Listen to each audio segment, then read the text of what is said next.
Et bien c'est parti, voilà, petit débrief pour fêter le titre en Catalogne. Il est 7 h du matin, j'ai tenté de le faire hier soir, trop compliqué. Les Espagnols se couchent très tard, il y avait des klaxons dans tous les sens. J'ai préféré abandonner, là il fait frais, tous les Catalans dorment, donc là on est tranquille. On va pouvoir parler foot et ça fait plaisir parce que premier match, premier titre, plein de records ont été battus. On a vu un Real solide, franchement très solide, à part les 20 premières minutes où ils ont, on va dire, testé l'adversaire. J'ai trouvé un Real très performant, très dur à bouger. Et c'est un club, tu as toujours l'impression que tu peux le battre, tu as toujours l'impression que ça va le faire, puis au final, ça ne passe jamais. Parce que le Real, mine de rien, c'est 17 victoires sur les 19 dernières finales. Et il n'y a aucun club qui fait mieux, Donc, prenez un café puisqu'on est de bon matin. Et puis c'est parti pour ce nouveau débrief. Bien sûr, comme toujours, OneFootball pour vous accompagner, vous aurez le résumé de cette rencontre. Et en plus de ça, vous aurez toutes les statistiques, les records, parce que je vais vous parler de statistiques, mais je suis sûr que j'en ai oublié. Je sais que je les ai dans la tête, mais je suis sûr que j'en ai oublié une ou deux. Donc là, vous aurez tout sur OneFootball, ils vont vous faire un beau résumé. C'est gratuit, vous aurez tout sur les compositions, les articles, bref, c'est ultra complet. C'est gratuit, je vous mets le lien en description. En parlant de compos, justement, on était sur du classique. Valverde était donc l'attaquant titulaire. Et puis il a prouvé qu'il sera le titulaire cette saison parce qu'il apporte tellement d'énergie ce type-là à son équipe. Il a répondu aux attentes de Carlo Ancelotti. Et puis voilà quoi, c'est un mec, il est capable de défendre, il apporte l'équilibre dans l'équipe. Combien de fois on l'a vu dédoubler Carvajal en défense pour aller aider l'Espagnol, au milieu de terrain pour aller aider Modric. Il était au four et au moulin, il a un cardio monstrueux. Et en fait, Carlo Ancelotti, il faut savoir qu'il aime une chose dans une équipe, c'est l'équilibre. Et quand vous avez Militao qui monte, qui a été très bon lui aussi, Casemiro va prendre sa place. Quand Carvajal va monter, c'est Valverde qui va descendre. En fait, Carlo Ancelotti base toujours ses équipes sur l'équilibre. C'est très important pour lui. Et avoir un homme comme Valverde qui peut jouer absolument partout, c'est primordial pour lui. Donc évidemment que Valverde va continuer en tant que titulaire cette saison. J'espère que vous appréciez le cri des oiseaux en pleine nature. Puis après, voilà, que dire, on parlait de ce Real qui est intouchable en finale. Il y a une stat qui me vient en tête comme ça, qui est juste incroyable, je l'ai partagé sur Twitter. Le triangle des Bermudes, qui est comme est surnommé Modric, Casemiro, Kroos, n'a jamais perdu une finale lorsqu'ils ont débuté ensemble. 9 finales, 9 victoires. Il n'y a que contre l'Atlético en 2018, sous Lopetegui, mais Modric n'était pas là, que le Real a perdu. Donc vraiment, c'est un milieu de terrain. Tu as l'impression que par moments ils sont dépassés physiquement et tout, mais ils contrôlent. Toni Kroos hier soir, c'était le chef cuisinier quoi. Le type s'est régalé au milieu de terrain, il a préparé tout, les sauces, il a tout fait. Parce qu'il y a la concurrence derrière. Et la concurrence, c'est sain la concurrence. Regardez le match qu'a fait Militao et Kroos. Les mecs qui sont en danger, ça a été les meilleurs sur le terrain hier soir. Il n'y a pas de secret. Quand les mecs sont sûrs d'être titulaires tout le temps, ils ne se donnent pas à fond. Là, ils savent que ça pousse derrière. Et donc les mecs sont obligés de se bouger le cul. Donc ouais, un Real qui était quasiment intouchable hier soir. Franchement, il y a eu une occasion avec un arrêt de Courtois. La stat de Courtois qui me vient en tête, c'est que Courtois en finale, il a fait 19 arrêts avec le Real Madrid. Voilà, 19 tirs, 19 arrêts. Bon, lui, vraiment, statut de meilleur gardien du monde. Et ouais, voilà, il n'y a aucun joueur qui a été, on va dire, en dessous. Je dirais peut-être Mendy. Mendy a perdu quand même beaucoup de ballons dans ce match-là.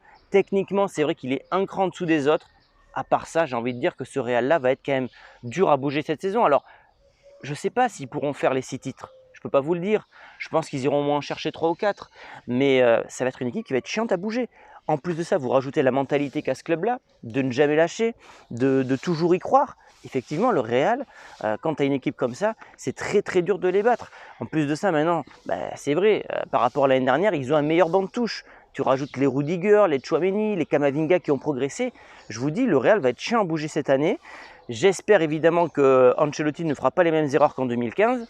Mais en tout cas, je suis très confiant pour cette saison. Bon, désolé pour le cadrage, pas facile. Je disais, ouais, la presse catalane, ils sont pas chauds pour la Supercoupe. J'ai testé la presse pour voir ce qu'ils allaient en parler et tout. Non, eux, c'est vraiment les transferts ici. Voilà, là, c'est Bernardo Silva, c'est De Jong. C'est est-ce qu'ils vont pouvoir inscrire les recrues? Mais la Supercoupe, en fait, ils s'en foutent complètement. Un truc qui m'a marqué ici aussi à Barcelone, c'est que, bon, évidemment, il y a beaucoup de boutiques. Ça, c'est logique comme à Madrid sur les ventes de maillots. Mais dans la rue, par contre, quand j'étais petit, il me semblait qu'à Barcelone, comme à Madrid et tout ça, il y avait beaucoup plus de jeunes avec les maillots de Barça, Real. Là, dans les rues, franchement, j'ai beau aller à la plage, dans le centre et tout, ben, je vois pas beaucoup de maillots de Lewandowski portés par des jeunes. Alors, bien sûr, je pense que Messi, le départ de Messi a fait du mal aux Catalans, mais quand même, Lewandowski, on parle d'un super joueur et j'ai pas vu beaucoup de maillots. Donc ça m'a surpris. Petite parenthèse. Pour revenir au match, on va faire un petit débrief individuel. Donc Courtois, comme je l'ai dit, bon, ben, il en a 19 arrêts sur 19 tirs en finale, tu peux pas faire mieux. Carvaral, pareil comme Mendy, peut-être un peu en dessous par rapport aux autres joueurs.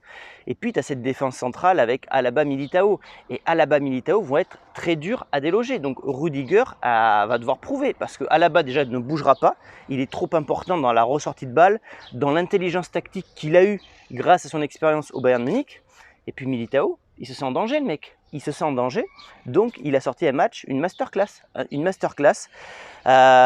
Physiquement, il était partout. On voit qu'il a, enfin je sais pas, il était absolument partout ce mec.